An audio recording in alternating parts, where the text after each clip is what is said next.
안녕하세요. 사연을 부탁해입니다. 오늘의 사연을 소개하겠습니다. 저는 30대 중반 여성이고 2년 전에 결혼을 했습니다. 부모님이 20대 초반쯤 사고로 두 분 다 돌아가셔서 친정 가족이라고는 동생과 저만 있어요. 제가 결혼을 하게 되면 홀로 남을 동생이 걱정도 되고 남자한테 한번 크게 대인 적이 있어서 결혼 생각이 없었는데요. 남편을 만나고 나서 결혼을 결심하게 되었어요. 아니죠. 시부모님을 만나고부터 그런 생각이 더욱 확고해졌답니다. 우리 시부모님은 말이죠. 정말 특이하신, 아니, 요즘 말하는 그런 시부모님이 아니었어요. 부모님이 돌아가시긴 했지만 20대 초반까지는 같이 살았기에 부모 없이 자라지는 않았지만 주변에서는 우리 자매를 부모 없는 고아로 단정 지어 버리곤 했어요. 꽤 오래 만나던 전 남친 부모님도 그랬거든요. 그분들을 처음 뵙던 날, 그래 부모님은 뭐 하시니? 라고 물었어요. 그런 전 남친 엄마에게 두 분 다 몇 년 전에 돌아가셨습니다. 라고 말을 했을 때 그분들의 표정은 정말이지 과간도 아니었는데요. 그럼 고아네? 라고 짧게 물었고 저는 그런 전 남친 엄마에게 고아는 맞는데요. 돌아가신 지 얼마 안 돼서 라고 말을 했지만 전 남친 엄마는 제 말을 딱 자르며 얼마 안 돼서? 너 말 참 웃기게 한다. 그런다고 고아가 아닌 게 되는 거니? 라고 말을 했어요. 전 남친 엄마의 말에 저는 깜짝 놀라서 멍이 앉아 있었는데요. 옆에서 보고 있던 전 남친조차도 너 빨리 엄마한테 사과해. 우리 엄마 말이 틀린 거 하나 없지. 라고 말을 했어요. 정말 어이도 없고 화가 나더라고요.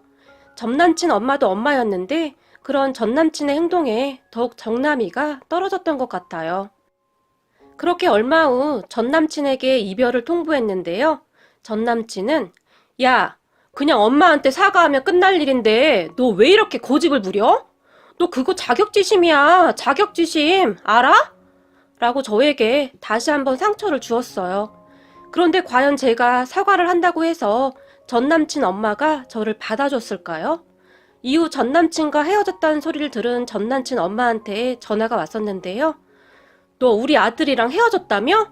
잘 생각했다 얘. 우리 아들은 고생 한 번 안 해본 아이라 너처럼 그렇게 들불처럼 자란 아이와는 정말 다르거든. 이라고 말을 했어요. 그리고 저는 이미 헤어진 마당에 못할 말도 없겠다 싶어서 저기 아줌마, 당신 아들 귀하면 남의 자식도 귀한 법이에요. 그런 식으로 하다가 언젠가는 천벌 받습니다. 꼭 기억하세요. 라고 말을 해버렸어요. 저의 말에 전 남친 엄마는 어머머머 얘 말하는 것 좀 봐라. 역시 부모한테 배운 것이 없다 보니까 어른한테 이리 행동을 하는 거지. 어디 가서 물어봐라 얘. 고아를 며느리로 들일 사람이 몇이나 되는지? 라고 말을 했어요. 그런 전 남친 엄마에게 저는 그러니까요. 아줌마랑 아줌마 귀한 자식 얼마나 잘 사는지 제가 두 눈 부릅뜨고 꼭 지켜볼게요. 라고 말을 하고 전화를 끊어버렸어요. 그런데 하염없이 눈물이 쏟아지더라고요. 단지 부모님이 안 계시다는 것에 이토록 차별을 받아야 한다는 것이 말이죠. 하지만 어떻게 생각해보면 전 남친과 결혼을 했다면 제 인생이 어찌 되었을까 하는 생각도 들었어요. 그 뒤 한 2년이 지났을까요? 연락 한 통 없던 전 남친한테 전화가 왔었어요. 저와 헤어지고 곧 결혼을 했다는 소식을 들었었는데 무슨 일인가 싶어서 전화를 받았는데요. 지연아, 잘 지내? 라고 묻던 전 남친은 갑자기 울기 시작을 했는데요. 너 그렇게 버리고 나 벌 받나 봐. 라고 말을 했어요. 저는 그저 황당하고 기가 막혀서 그저 듣고만 있었는데요. 나 곧 이혼한다. 그런데 이혼하려고 하니까 네 생각이 왜 이렇게 나는지 말이야. 너처럼 나한테 잘해준 여자도 없었는데 내가 뭐에 쓰였었나 봐. 라고 말을 하더니 또 울기 시작했어요. 저는 그런 전 남친의 목소리조차 소름 끼치기 싫었던지라 너랑 더 이상 이야기하고 싶지 않으니까 앞으로 전화하지 마. 라고 말을 하고는 전화를 끊으려고 했는데요. 전 남친이 충격적인 이야기를 했어요. 저기 말이야, 나도 이제 이혼남이 돼서 이제 너랑 나랑 쌤쌤인데 우리 다시 한번 잘해보면 안 될까? 너 고아랑 나 이혼한 거랑 이제 상황이 비슷해진 거잖아. 우리 엄마도 너 한번 보고 싶대. 라고 말을 했어요. 이게 지금 제정신인 인간이 할 소리인가요? 저는 그런 전 남친에게 미친놈, 어느 집 개가 짖냐? 그 잘난 니네 엄마랑 잘 살아라. 라고 말을 하고는 전화번호를 차단해버렸어요.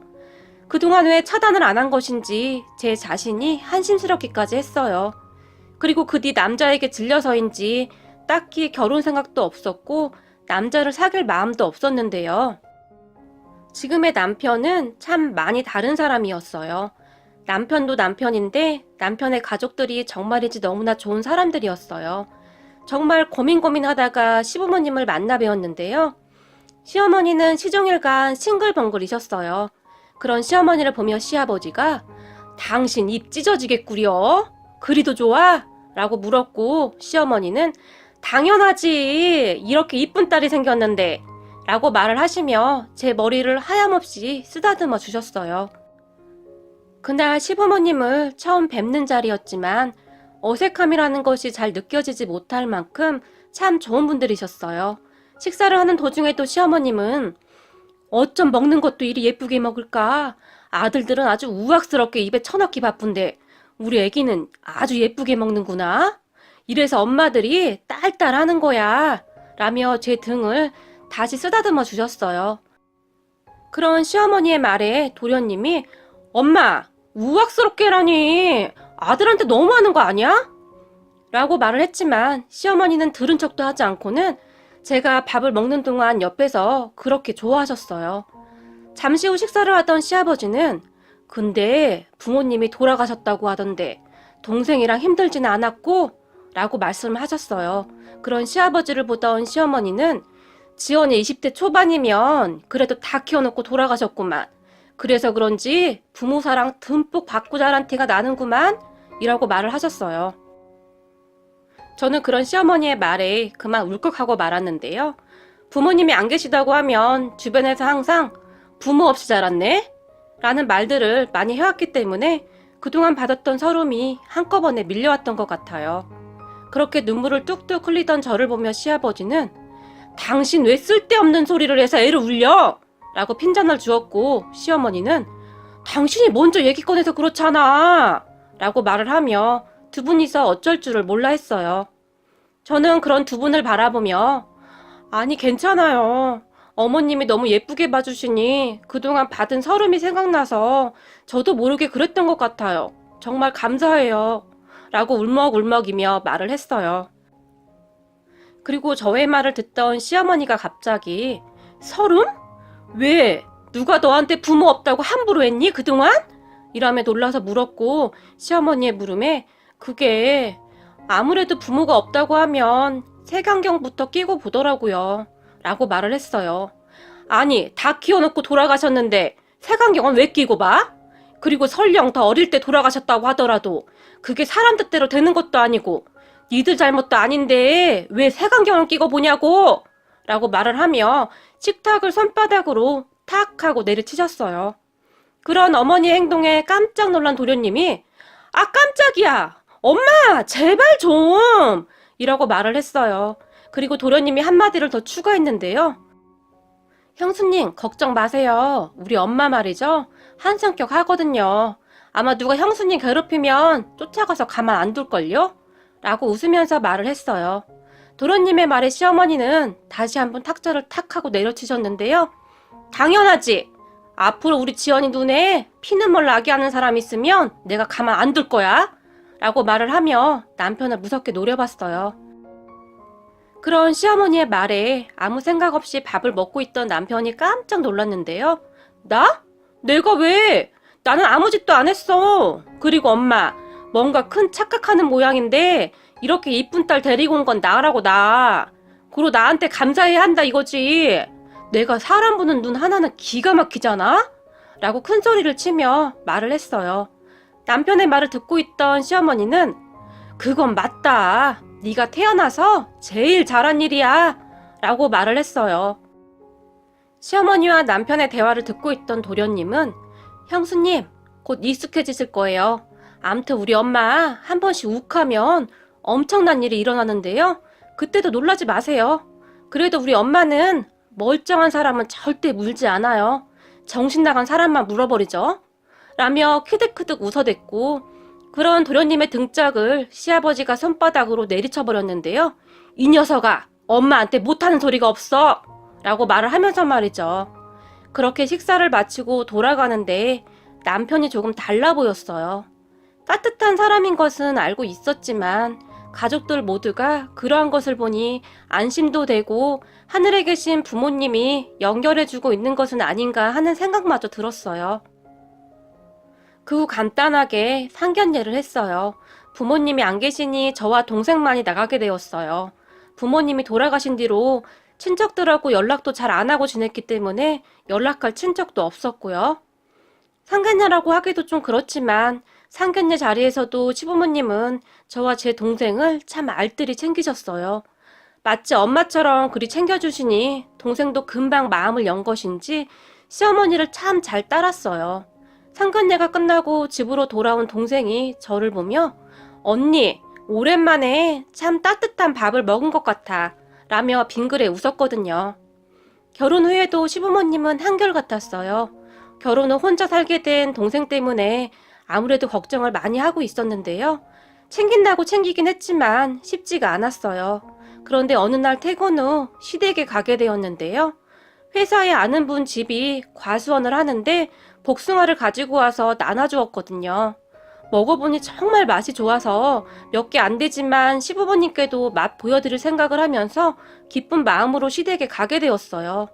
그렇게 시댁에 도착 후 초인종을 누르니까 시어머니가 깜짝 놀라서 시아버지에게 우리 지연이 왔는데? 라고 말을 하는 듯 했어요. 왠지 모르게 조금 당황하는 것 같은 느낌이 들었어요. 하지만 저는 별 상관하지 않고 집으로 들어갔는데요. 현관문 앞에 웬 여자 구두가 한 켤레 있었어요. 저는 원래 구두를 잘 신지도 않는 편이고 제가 신발을 두고 간 적도 없으니 누가 온 것 같았어요.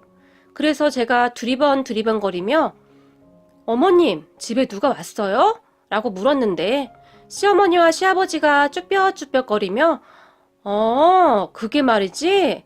라고 말끝을 흐렸어요. 그리고 곧 주방에서 누가 나왔는데요. 언니? 언니가 웬일이야? 라고 동생이 저를 보며 놀라서 물었어요. 그 모습에 제가 더 놀랐는데요. 우리 시댁에 제 동생이 있었으니 당연히 놀랄 수밖에요. 그런데 오히려 동생이 저보고 웬일이냐고 묻다니요.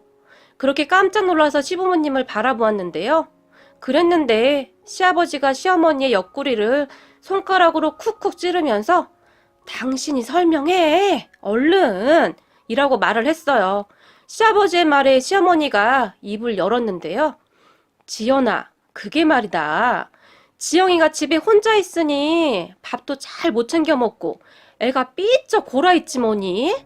내가 반찬을 해서 냉장고에 넣어줘도 잘 먹지도 않아서 다 상해버리고 그래서 말이야 그냥 퇴근 후에 우리 집에 와서 밥 먹으라고 했어 라고 말을 했어요. 말을 하는 내내 시어머니는 제 눈치를 보았고 너한테 말하면 괜히 너 신경 쓰일까봐 그랬어. 볼 때마다 애가 삐쩍 말라가서 어쩔 수 없었어 라고 말을 했는데요. 그런 모습을 지켜보던 동생은 생각이 있는 것인지 없는 것인지 언니 밥 먹었어? 언니도 와서 밥 먹어. 엄마가 잡채했는데 진짜 맛있어. 그리고 나 좋아하는 깻잎전도 있어 라고 말을 하고는 다시 식탁에 앉아서 아무렇지도 않게 밥을 먹었어요. 그런 동생의 말에 시어머니도 그래 너도 밥 안 먹었지? 얼른 손 씻고 와서 같이 먹자 라고 말을 했는데 그 순간 저의 눈에서는 눈물이 끝도 없이 쏟아져 나오고 말았어요. 시부모님의 따뜻한 배려에 고개가 절로 숙여졌다고 해야 할까요? 생각해보세요. 세상 천지에 이런 시부모님이 어디 있을까요? 그렇게 눈물을 뚝뚝 흘리고 서 있던 저를 보며 시어머니가 깜짝 놀랐는데요. 지연아, 왜 그래? 너한테 말 안 해서 화났어? 라고 물었거든요. 그리고는 시어머니는 울고 있던 저를 그냥 꼭 안아주었는데요. 그런 시어머니 품에 안겨서 저는 더 큰 소리로 엉엉엉 울어버렸어요. 그 바람에 들고 있던 쇼핑봉투를 떨어뜨렸는데 그 안에 있던 복숭아가 시아버지 앞으로 떼굴떼굴 굴러갔어요. 굴러온 복숭아를 본 시아버지는 어? 복숭아네? 무슨 복숭아가 이리 크냐? 지연아, 이 애비가 복숭아 좋아하는 줄 어찌 알고 사온 거냐? 라고 큰소리로 웃으며 좋아서 어쩔 줄을 몰라 하셨어요. 그리고 밥을 먹던 동생도 놀랐던지 언니 왜 울어? 라고 물었지만 저는 그런 동생에게 너는 잡채나 먹어 이거 사 라고 말을 했고 말이죠. 그렇게 보니 동생의 얼굴이 오동통통해져 있더라고요. 둘이 살 때도 맨날 배달 음식에 외식하기 바빠서 그랬는지 동생은 먹어도 늘 삐쩍 마른 느낌이었거든요. 참 신기했던 것이 동생은 부모님이 갑자기 사고로 돌아가신 뒤 크게 충격을 받아서 그런 것인지 낯을 많이 가렸어요. 사람들에게 쉽게 마음을 열지 못하는 부분이 있었거든요. 그런데 시어머니, 시아버지에게 엄마, 아빠라고 부르며 정말 잘 지냈어요. 그것뿐만이 아니라 도련님과도 투닥투닥 하면서 잘 지내기까지 했어요. 그렇게 동생은 새로운 가족을 만나서 조금씩 치유되어 가고 있는 것 같았어요. 그리고 저는 얼핏 결혼 전 시어머니가 했던 말이 생각이 났어요. 지영이 혼자 떨어져 있는데 우리 가까이 이사시키는 게 어떻겠니? 그래야 너도 자주 들여다보고 말이다. 여자애 혼자 그리 두는 게 영 내 맘이 편치가 않구나. 이 앞에 원룸 있잖니. 거기도 괜찮던데 내가 한번 알아볼까? 라고 말을 하셨거든요. 그렇게 이사를 했던 것이었는데 시어머니는 이미 다 생각하고 있으셨던 것 같아요. 그 뒤에도 동생은 아무렇지도 않게 시댁에 가서 밥도 먹고 주말에는 시부모님과 쇼핑도 다니고 산책도 다니고 그랬어요. 오히려 저보다 더 잘 지내는 것 같았어요. 그러던 어느 날 큰일 하나가 벌어졌는데요. 평화롭기만 하던 우리 집이 발칵 뒤집어지는 사건이었어요. 시댁은 명절이 되면 할머님 댁에 가서 음식을 하고 차례를 지냈어요. 그해 명절에도 우리 가족은 할머님 댁으로 가기 위해 준비를 했는데 집에 혼자 있을 동생이 안쓰러웠던지 시어머니가 지영아, 너도 같이 가자 라고 말을 했어요. 시어머니의 말에 제가 깜짝 놀라서 어머니, 친척분들 다 모이시는데 그건 좀 그렇지 않을까요? 라고 말을 했지만 시어머니는 왜? 뭐가 그래? 지영이가 우리 가족인데 내 딸인데 누가 뭐라고 해? 라며 화까지 냈고 시어머니의 말을 듣고 있던 동생은 엄마, 정말 나 가도 돼? 거기 가면 맛있는 거 많이 있지? 라고 신이 나서 말을 했어요. 그런 동생을 보며 시어머니는 당연하지. 맛있는 거 많이 있지. 그러니까 얼른 옷 입어. 같이 가자. 라고 동생을 재촉했고 철없는 동생은 그렇게 신이 나서 따라 나섰어요. 그렇게 할머니 댁으로 출발을 했는데요. 제가 걱정하던 일이 일어났어요. 큰어머님 성격이 보통이 아니시거든요. 질투도 엄청 많고 시기도 많고 말이죠. 평소에도 큰어머님 며느리는 명문대를 나왔는데 저는 그저 그런 대학을 나왔다며 무시를 했었으니까요. 어머, 지연이는 공부를 못했나 보구나. 우리 며느리는 말이야 인류대를 나왔잖니? 라고 자랑을 해댔어요. 하지만 가족 모두 그런 큰어머니의 말을 무시하고 말았었는데요. 할머님 댁으로 들어서던 동생을 보며 누구야? 라고 물었어요. 그럼 큰어머님에게 시어머니는 우리 딸이요. 예쁘죠? 어쩜 이렇게 예쁜지 자랑하려고 데리고 왔어요. 라고 활짝 웃으며 말을 했어요. 하지만 그런 시어머니의 말에 큰어머니가 놀라서 입을 딱 벌리고 있었는데요. 제가 그런 큰어머니에게 급히 제 동생이에요. 집에 혼자 있기 그렇다고 어머님이 같이 가자고 하셔서요. 라고 조용히 말을 했어요. 그랬는데 제 말이 끝나기 무섭게 큰어머님이 어머 동서, 아직도 수경이 생각나서 그러는 거야? 라고 말을 했어요. 그런 큰어머니를 보며 할머님이 너 입 조심하지 못해? 어디라고 감히 수경이 이름을 들먹여? 천하에 못된 것 같으니라고. 라고 천둥 같은 목소리로 소리를 지르셨어요. 그렇게 순식간에 험악한 분위기가 되어버렸는데요. 그때 큰어머니가 그냥 입을 다물었다면 좋았을 텐데 아니 왜 소리는 지르고 그러세요? 그리고 제가 못할 말 했어요? 제 말이 틀린 말도 아니잖아요. 동서가 수경이 생각나서 고아인 쟤들 드린 거잖아요. 라고 말을 했어요. 그런 큰어머니의 말에 할머니의 표정이 더욱 험악해지고 있었는데요. 그럼에도 불구하고 큰어머님은 멈추지 않았어요. 내 말이 틀려, 동서?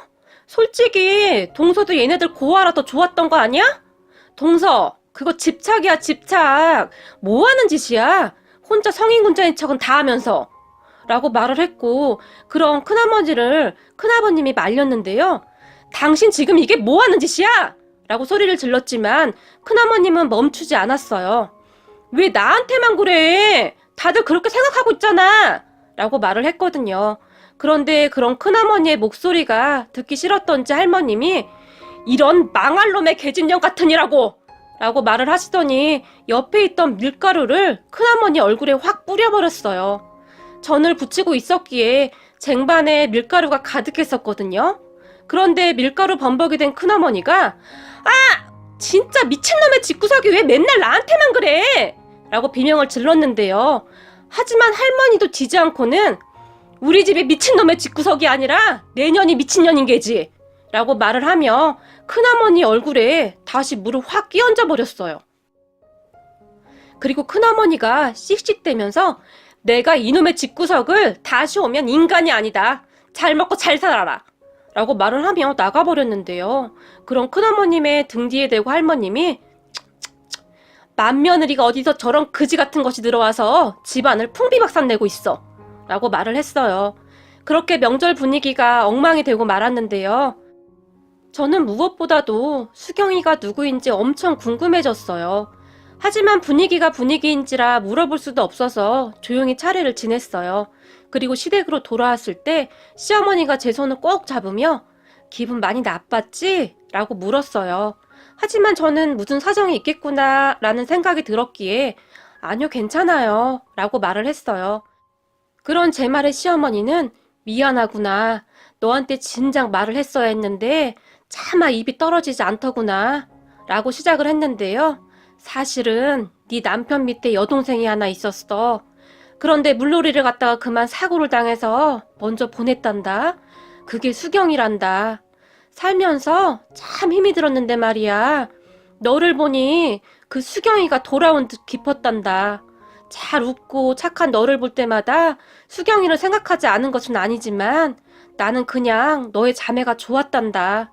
그리고 너희 부모님의 마음이 생각났어. 이렇게 예쁜 딸들을 두고 어찌 눈을 감았을까 하고 말이야. 라고 말하시는데 시어머니의 눈에는 눈물이 가득 맺혀 있었어요. 하지만 말이다. 나는 너도 그렇고 지영이도 그렇고 정말로 내 딸로 생각했다. 이건 진심이야. 라고 말을 하셨는데 시어머니 눈에서는 어느덧 눈물이 뚝뚝 떨어지고 있었어요. 자식을 잃고 가슴에 얼마나 한이 맺혔을까요? 저는 그런 시어머니의 그 마음이 느껴져서 가슴 한켠이 시리도록 아려왔어요. 어머님, 그냥 저희 자매를 수경 아가씨라고 생각하셔도 돼요. 그동안 어머님이 주신 사랑 덕분에 저희 자매 정말 단단해졌거든요. 라고 말을 하며 시어머니를 꼭 안아드렸어요. 그렇게 시어머니도 저도 펑펑 울어버렸어요. 그 뒤에도 제 동생은 수시로 시댁에 들락날락 하면서 시부모님을 엄마, 아빠라고 부르며 애교를 부리고 있답니다. 그리고 저는 요즘 많이 행복해요. 제게 이런 소중한 가족을 주신 것에 늘 감사하는 마음으로 살겠습니다. 항상 효도하는 착한 딸이 될 거예요. 참, 그리고 큰어머니는 말이죠. 할머님한테 쫓겨난 뒤로 할머님 댁에 발도 못 붙이고 있다고 하네요. 할머니께서 정말 화가 많이 난 상황이라 절대 얼굴 보지 않겠다고 하시나 봐요. 그런데 할머님한테 재산이 조금 있다 보니 그 재산이 욕심이 나는지 울며 겨자먹기로 빌고 있다고 하는데 할머님의 마음이 완강하셔서 만나주지도 않는다고 합니다. 할머니 말씀은 사람이 할 짓이 있고 절대 하지 말아야 할 짓이 있는 게야. 아무리 못 배워 처먹었어도 그렇지. 어디 자식 잃은 부모 앞에 두고 그런 쌍스러운 소리를 한단 말이야. 다시는 찾아올 생각도 하지 마라. 라고 단단히 일렀다고 합니다. 결국 하다 안 되니 저희 시어머니에게 찾아와서는 동서, 내가 진짜 잘못했어. 그러니까 동서가 어머님께 말 좀 잘해봐. 라고 말을 했는데 그런 큰어머님에게 시어머니는 왜요? 어머님 재산 때문에요? 참 형님은 사람이 어찌 그러우? 제발 좀 인간답게 살아요. 어머님 평생 고생해서 읽어온 것을 왜 형님이 욕심내요? 라고 말을 해버렸는데 시어머니의 말을 들은 큰어머니는 항상 보면 자네는 무슨 성인 군자처럼 말하는데 솔직히 자네도 어머님 재산 욕심나는 거 사실이잖아. 그냥 좋은 게 좋은 거라고 우리 사이좋게 나눠 갖자 라고 말을 했어요. 하지만 시어머니는 제가 어머님한테 그 재산 다 쓰고 가시라고 했어요. 한 푼도 남기지 말고 다 쓰시라고 하려고요. 사람이 양심이 있어야죠 라고 말을 해버렸고 큰어머니는 참 답답한 사람이네. 자네 마음대로 하게. 나는 어떻게든 어머니 마음 돌릴 테니까 라고 말을 하고는 문을 쾅 닫고 나가버렸어요. 하지만 지금까지 할머님은 절대 마음이 변하지 않았고 저희 가족과 같이 여행 다니고 맛있는 거 먹으러 다니면서 살고 있답니다. 아마도 큰어머니 속이 타들어가고 있겠네요. 큰어머님, 그러니까 착하게 사시지 그러셨어요.